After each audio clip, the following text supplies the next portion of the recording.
Hey guys, another video for our How to Do Stuff in Japan playlist and our random mini-series on raising children in Japan. So hopefully this video might be of help to one person who happens to have kids in Japan, or maybe it'll be of some minor interest to somebody else. We shall see.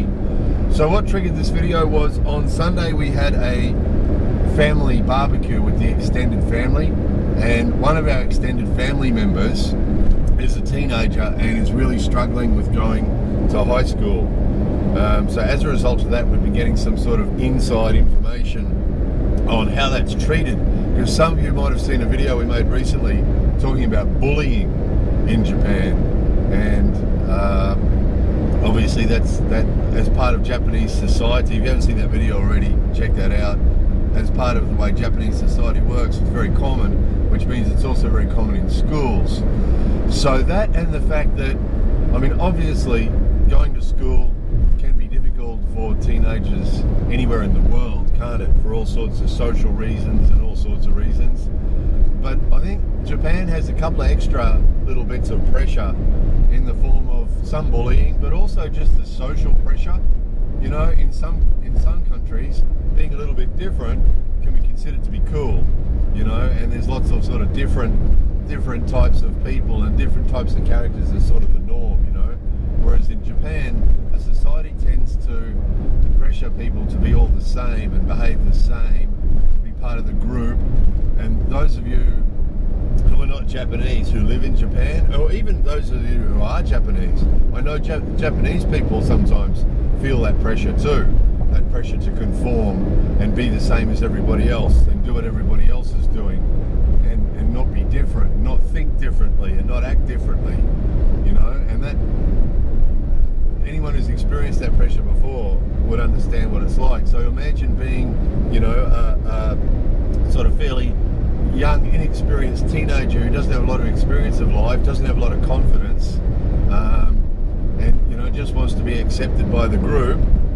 Obviously that could be a really tricky sort of situation, you know, so stressful situation. So the result of that, now we mentioned this in a previous video, there's a huge percentage of kids who don't go to school now. So it's just too much for them for various reasons, but they just find the going to school thing far too traumatic and far too stressful, so they can't go to school. And that's really common, and that's what's happening with this extended family member of ours. Is she's struggling to go to school, and just massive anxiety to the point of physical nausea and you know, headaches and all sorts of physical symptoms as a result of this stress about going to school and being at school, or just the thought of going to school.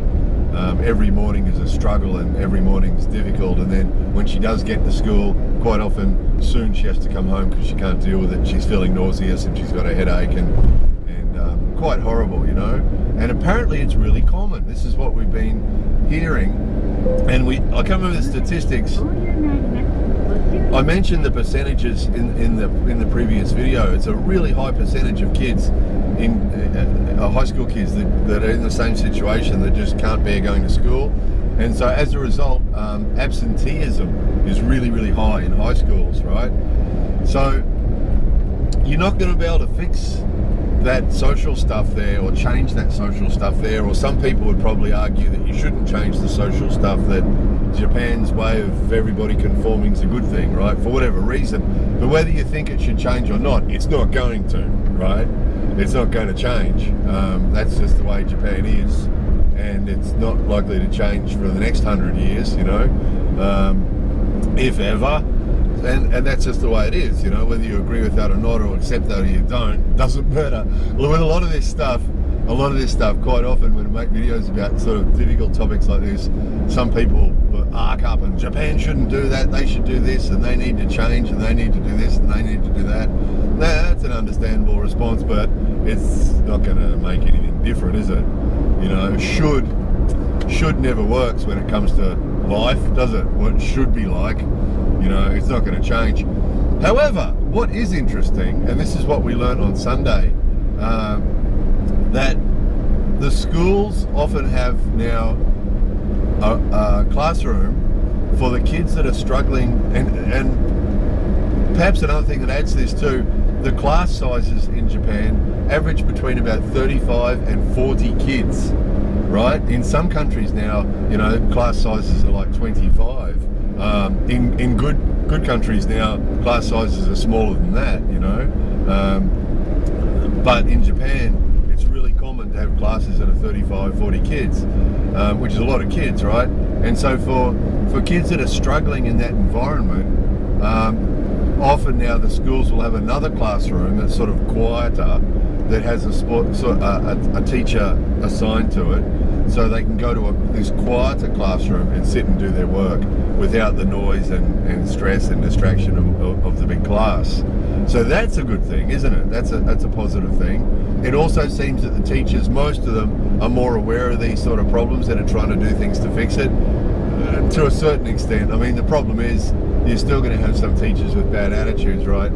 We heard from our relative that this girl was actually asked if she could go, or they offered to let her go to this other classroom recently so she could go there and quietly do some work away from the noise of her big class. And she went there, and unfortunately the teacher that they had assigned to that classroom was a tyrant, right? So they sent her there to bring down the stress a bit, help her relax a bit while she was doing her work. But unfortunately, the teacher that was in control of that classroom was a real tyrant and was hassling her about doing more work, right? So it sort of defeated the purpose. But the good thing is that they're aware of it, that they had that room. Then the next step is that quite often the cities will have an education centre, which is sort of away from the normal school. And in our town, I think it's in City Hall. They've got a big room in City Hall, and they've got teachers in there that will sort of tutor the kids, right? So if they can't deal with the school environment, they can go to this education centre that's run by the city, and they can be sort of tutored and guided through their work to help them get through. Which is amazing, isn't it? I was really quite surprised to hear this, because usually in Japan, if you can't keep up with the group and you can't be a part of the group, then too bad, you're out of it.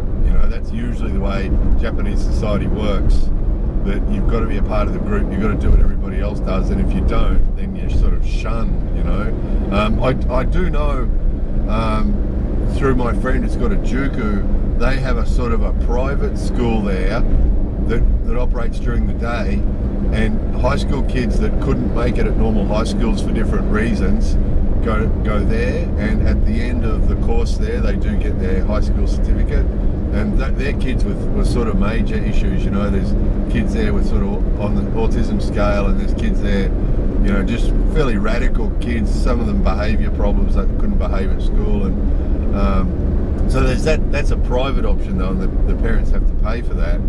Whereas this option is a government option. They can go to these education centres run by the city, so it's free, which is great, isn't it?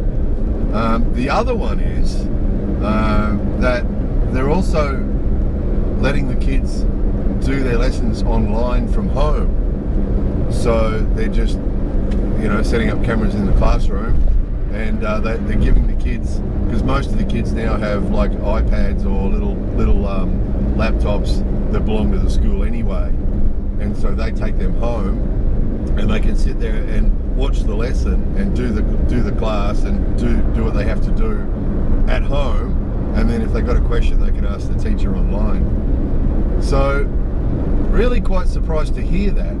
It was quite surprising. It seems very unusual for Japan to tailor make things. I think the only reason that they did it has been that the huge numbers of absentee kids, they've realised that if you've got, I can't remember what it was, some of you might remember from that video, it was like 5% or something like that of high school kids are absent more than 6 months of the year or something ridiculous like that. So it's a pretty high number. I mean, it must be millions of kids, right? So obviously those huge numbers have pressured the government to do something about it. or the governments to do something about it, and this is what they've come up with, which is pretty impressive. You know, I was pretty surprised. I was pretty surprised sitting there on Sunday hearing all about it, and quite surprised, you know, to hear that this is what they were doing. It's a good thing, because it's really, those solutions are really the best solutions, because it's not going to change, you know, the way Japanese society works, you know. They sort of talk about, I mentioned in that last video, they talk about power hara, you know, the bullying thing. They talk about it a bit, but it's only skin deep, and it's still rampant in Japanese society, and it's not going to change in the near future. So you know, they're not going to be able to fix that end of it. So this solution, I thought, was a really good solution.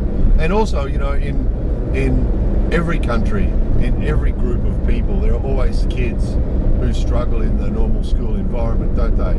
You know, for different reasons. Not kids like I was that just didn't want to go because I wanted to go and have fun instead. That doesn't count. That doesn't count. But kids that, you know, for legitimate reasons struggle with the school environment and don't want to be there, well, these guys have come up with some good options there. You know, go to the city education centre, go to the special class at the school. Probably the best option if they can deal with that, because that keeps them in the school environment, which is probably a good thing socially. And then the online thing, you know, and apparently when they do the online thing, they still got to go to school sometimes for some things, probably tests and things, but generally they can do most of the work from home. It's probably more efficient too when you consider the amount of time that's wasted at school. You know, some of you would remember a video from years ago talking about, you know, that myth about how hard Japanese people work. And in that, I think that video was called "Working Harder, Not Smarter," right? Because a lot of the stuff that they do at school, you know, they spend huge numbers of hours a week at school, probably 40 hours would be average, and then some kids spend much more if they're involved in clubs and things. Just way too much, and a lot of it's just wasted. Same as the work environment, you know. So if they're working from home, at least you know, that wasted time where the teacher's talking on and on about something that's not relevant or not important or some other faffing around thing, at least you know, they're in a quiet environment and they're comfortable, you know. So anyway, yeah, thought that was interesting. Hope someone else found that interesting. And the reason I made this video was that it is difficult raising kids anywhere, isn't it? No, you know, anybody who's a parent knows how difficult it is to raise kids. But when you're a non-Japanese person raising kids in Japan, you know, that's another element to it that can make it harder. So a little bit of information like this. I mean, I was amazed to hear all this. As my brother-in-law was telling me all this, I was sitting there thinking, I want to make a video about this, because anytime I get information like that here that I think is interesting or helpful or you know, whatever, then I think maybe there's one other person out there that might feel the same. So that's why I made the video. So anyway, there's that. More videos coming soon.